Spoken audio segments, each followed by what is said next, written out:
தங்கராஜ் மாதிரியான ஆளுங்களுக்கு நம்ம மதி தான் கரெக்டான பதிலடி கொடுக்குறவங்களா இருப்பாங்கன்னு நினைக்கிறவங்க நம்ம வீடியோவை லைக் பண்ணிக்கோங்க. மதி வீட்டில் எல்லாருமே மத்தியானமாக சாப்பிட்டு முடித்ததுக்கப்புறமா எல்லோரும் உட்காந்து பேசிகிட்டு இருக்காங்க. அப்போது நம்ம அறிவுமதி ஃபோன் எடுத்து பார்த்துட்டு யாருக்கும் மெசேஜ் பண்ணிட்டு சிரிச்சிட்ருக்காங்க.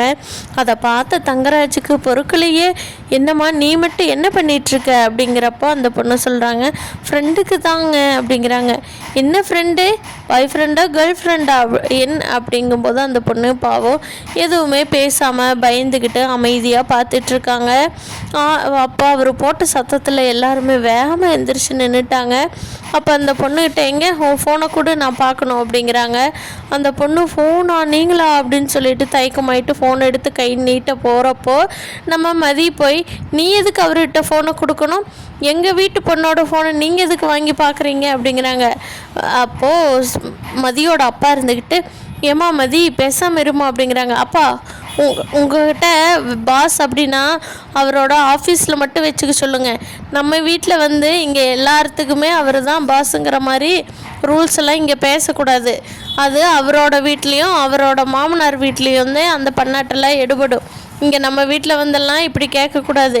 என்ன வயசு பொண்ணுக்கிட்ட ஃபோனை கொடுன்னு கேட்குறாரு, இவர் கரெக்டாக எங்கேயும் தெரிஞ்சவராக இருந்தால் இப்படி கேட்பாராங்கப்பா அப்படின்னு சொல்லி மதி பயங்கரமாக கோவம் தங்கராசை பார்த்து கத்துறாங்க. ஓ அப்போ எனக்கு உங்கள் வீட்டில் உன் தங்கச்சிகிட்ட ஃபோனை வாங்குற உரிமை இல்லையா அப்படிங்கிறாங்க.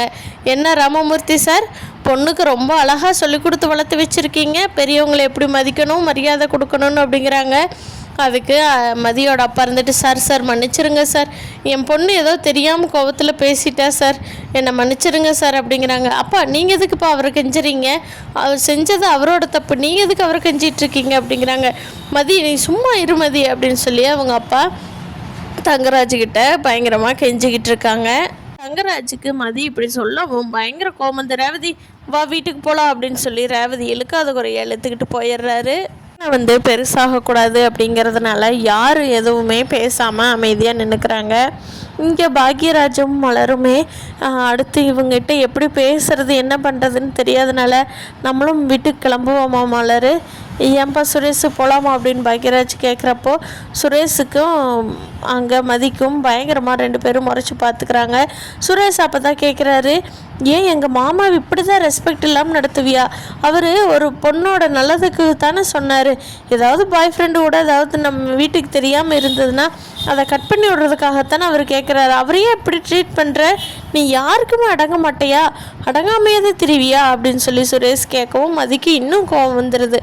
நான் அடங்க மாட்டேங்கிறேன்னா உங்கள் மாமா அடங்க மாட்டேங்கிறாரா, அடுத்தவங்க வீட்டில் பன்னாட்டு பண்ணுற அவரா, நான் என் வீட்டில் நான் பதில் சொல்கிறேன், என் மேலே தப்புங்கிறீங்க எல்லாரும், என்னப்பா உங்கள் வீட்டு நியாயம், பயங்கரமான மன்னராட்சி குடும்பத்தில் கொண்டு போய் அந்த தங்கராஜ் பேச்சை கேட்டுக்கிட்டு எங்கள் அப்பா கல்யாணம் பண்ணி கொடுத்துட்டாரு, நான் படுற பாடுறக்கே பாவம் மலர், இந்த அக்கா எத்தனை கஷ்டப்படுறாங்க, அதையெல்லாம் உங்கள் மாமா தட்டி கேட்குறது, ஒரு பொண்ணை இப்படித்தான் வச்சுருப்பீங்களான்னு அதையெல்லாம் கேட்க மாட்டார், அவர் செய்கிறதா நியாயம், அவர் செய்கிறதா இது, எல்லாரும் அவருக்கு முடியும் ஆமாஞ்சாமின்னு போயிட்டா எல்லாரும் என்ன நல்லவம்பிங்க, எதிர்த்து அவர் கேள்வி கேட்டால் அடங்காதவ அடங்காப்பிடாரி அப்படின்னு பேர் வைப்பீங்களா எனக்கு அப்படிங்கிறாங்க.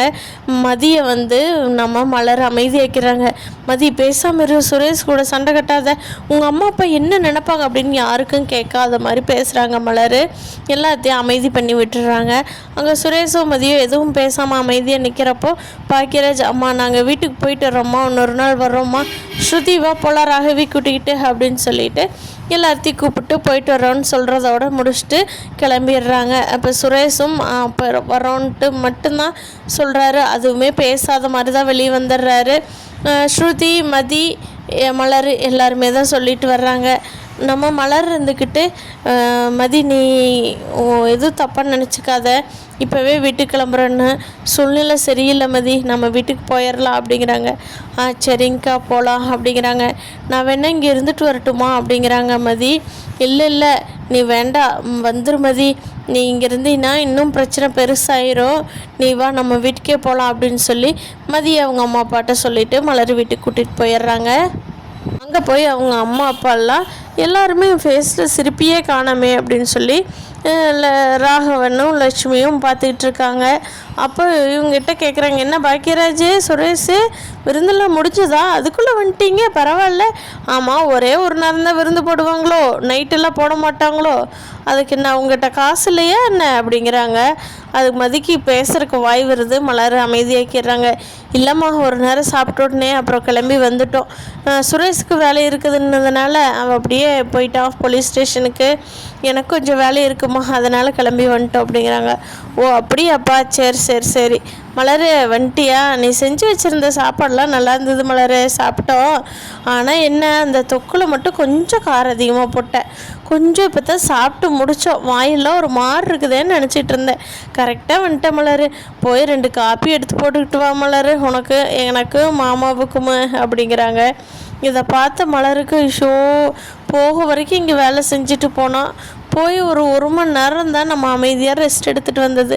திருப்பியும் வந்தால் இன்றைக்கி காப்பி, பால், ஸ்நாக்ஸு, சாப்பாடுன்னு இதே வேலையை ரொட்டீனாக இப்படியே இருக்குதே ஆண்டவா அப்படின்னு நினச்சிக்கிட்டு மலர் 2 காஃபி கொண்டுட்டு வந்து அவங்க 2 பேர்த்துக்கு கொடுத்துட்றாங்க.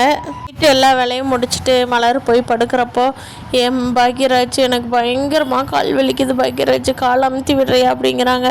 கொண்ட மலர், நான் அமுத்தி விடுறேன், இரு தைலத்தை எடுத்துகிட்டு வந்து போட்டு விட்றேன், ஹாலில் தான் இருக்குது அம்மா போட்டுட்ருக்காங்க அப்படின்னு சொன்னவோ, ஹாலுக்கு போய் நீ தைலத்தை எடுத்துகிட்டு வந்தீங்கன்னா பொண்டாட்டி கால் தேய்ச்சி விட போகிறான் அப்படின்னு சொல்லி அதுக்கு ஒருக்கா பேச ஆரம்பிச்சிருவாங்க பாக்கியராஜ். நீ எனக்கு இப்படியே அமுத்தி விடு அப்படிங்கிறாங்க. சரி மலர் அப்படின்ட்டு இன்றைக்கி மதி வீட்டில் நடந்த விஷயத்தை பார்த்தியா, இது எப்படி ஹேண்டில் பண்ணுறதுனே தெரில. நாளுக்கு நாள் பிரச்சனை எச்சா தான் போகுது மலர், இது எப்போவுமே குறையிற மாதிரியே தெரியல அப்படிங்கிறாங்க. ஆமாங்க, நான் இதை பற்றி உங்கள்கிட்ட பேசலான்னு நினச்சேன், டைம் இல்லாதனால இன்ன வரைக்கும் பேச முடியல அப்படின்னு சொல்லிட்டு மலரும் பாக்யராஜும் அவங்க வீட்டில் நடந்தது எல்லாம் பேசி இப்படி இதுக்கு என்ன தீர்வு எடுக்கிறதுனே தெரியல, எல்லாமே மதி பார்த்துக்கோ அப்படின்னு சொல்லிட்டு கடைசியாக விட்டுறாங்க. மலர், சாரி மலர், உன் பர்த்டே நாளைக்கு வருதில்ல, உனக்கு இப்படி கால் வலிக்குதுங்கிறிய மலர், 2 வீலரில் போய் சுற்றணும், நீயே எப்படி போகிறது அப்படிங்கிறாங்க.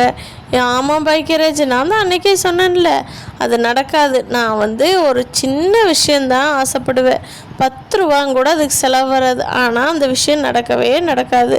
பாரு பாக்கியராஜ், இன்றைக்கி நீ ரெடி, நான் ரெடி, குழந்தையும் சீக்கிரமே தூங்கிட்டான். ஆனால் பாரு, நம்ம எங்கேயும் போகிறதுக்கு வழி இல்லாமல் எனக்கு கால்வலி கம்முன்னு வீட்லேயே இருக்கிறோம். ஆனால் பாக்கியராஜ், இந்த வயசுலேயே கால்வலி வர்றது எனக்கு என்னமோ பயமாக இருக்குது அப்படிங்கிறாங்க மலர். பா, நான் உனக்கு தைலத்தை தேய்ச்சி விடுறேன், நீ அப்புறம் ட்ரெஸ் மாற்றிட்டு ரெடியாகு, நம்ம 2 பேரும் பைக்கில் போய் நீ கேட்டதெல்லாம் சாப்பிட்டு வரலாம். இந்தா நம்ம ஸ்ருதியோட ரூமில் போய் ராகவி தூங்க வச்சுட்டு வந்துடுறேன் அப்படின்னு சொல்லிட்டு ராகவி தூக்கி எடுத்துக்கிட்டு போயிடுறாரு. அங்கே ஸ்ருதிக்கிட்ட சொல்லிட்டு வந்துடுறாரு. சரி, இப்போ கால் வலிக்கலையா அப்படிங்கிறாங்க. பரவாயில்லைங்க அப்படிங்கிறாங்க. சரி மலர், எந்திரிச்சு ட்ரெஸ் மாற்ற உன்னை நைட்டு வெளியில் கூட்டிகிட்டு போகிறேன் அப்படிங்கிறாங்க. ஏங்க நிஜமாலுமேயா, பொய் ஒன்றும் சொல்லலையே, அப்புறம் இப்போ நீங்கள் என்னால் முடியல, அங்கே முடியல, சத்தம் கேட்குது, அங்கே இங்கேன்னெலாம் சொல்லக்கூடாது அப்படிங்கிறாங்க. இல்லை மலர், ரெடியாகி வா போகலாம் அப்படின்னு சொல்லிட்டு மலரை கூட்டிக்கிட்டு வண்டியில் கிளம்பிடுறாங்க பாக்கியராஜ். அதை பார்க்குறதுக்கே அவ்வளோ அழகாக இருக்குது. மலரும் பாக்கியராஜும் வண்டியில் சந்தோஷமாக போகிறது. இங்கே பகலில் போனாத்தே இந்த அம்மா ஒன்றா சண்டை கட்டி வெளியே அனுப்பிச்சுட்ரும், இல்லைன்னா வெளியிலேருந்து சண்டை கட்டிக்கிட்டு தான் உள்ளே அனுப்பி வைக்கும். தொந்தரவும் இல்லாமல் மலரும் பாக்யராஜும் நைட் ரைடு சென்னையை பயங்கரமாக சுற்றி என்ஜாய் பண்ணிகிட்டு இருக்காங்க. இப்படியெல்லாம் நடக்கணும்னு நான் நினைக்கிறேன். நீங்கள் என்ன நினைக்கிறீங்கன்னு கீழே கமெண்ட் பண்ணுங்கள். நம்ம சேனலை இன்னும் சப்ஸ்கிரைப் பண்ணாதவங்க சப்ஸ்கிரைப் பண்ணிடுங்க.